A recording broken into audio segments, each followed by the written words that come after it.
வேண்டியது date of birth. சரியா? அது வந்து கம்பல்சரி. செகண்ட் வந்து ஆதார் வந்து விருப்பம் இருந்தால்தான். மூணாவது காலம் வந்து போன் நம்பர். இதுலதான் கொஞ்சம் நீங்க கரெக்டா உங்க பேரண்ட்ஸ்க்கு சொல்லணும். 10 டிஜிட்டையும் ஃபில் பண்ண சொல்லுங்க. ஏன்னா இதுல வந்து உங்களுக்கு மெசேஜ் வரும். டிராஃப்ட் ரூல்ல நேம் வந்துருச்சா, ஃபைனல் ரூல்ல நேம் வந்துருச்சாங்கிற கம்யூனிகேஷன் இந்த போன் நம்பருக்கு வரும். அதனால இந்த போன் நம்பரை கரெக்டா ஃபில் பண்ண சொல்லுங்க. அடுத்து உள்ளது அப்பா பேர். அப்பாவுக்கு வந்து ஓட்டர் ஐடி எண் இருந்தா அதை ஃபில் பண்ணலாம். அடுத்து அம்மா பேரு. அம்மாவுக்கு ஓட்டர் ஐடி இருந்தா, சப்போஸ் இருக்கும் அவங்களுக்கு தெரிஞ்சிருக்காதுன்னா விட்டுடலாம். நேம் மட்டும் ஃபில் பண்ணா போதும் இந்த 2 காலத்துல.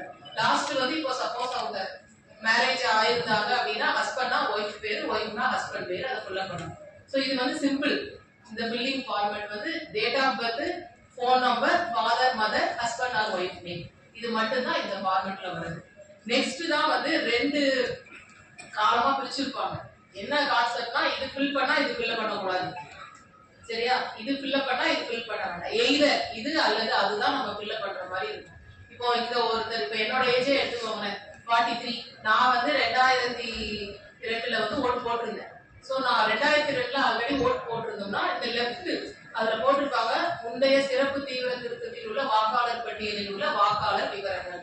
முந்தைய சிறப்பு தீவிர திருத்தம்னா அந்த டீடைல் எல்லாம் எனக்கு தெரியும். அதை நான் ஃபில் பண்ணியிருக்கேன். சப்போஸ் ஏஜ் வந்து 30 பிலோ 40 இருந்தா 2002ல என்னவா இருக்கும் அவங்க ஏஜ்?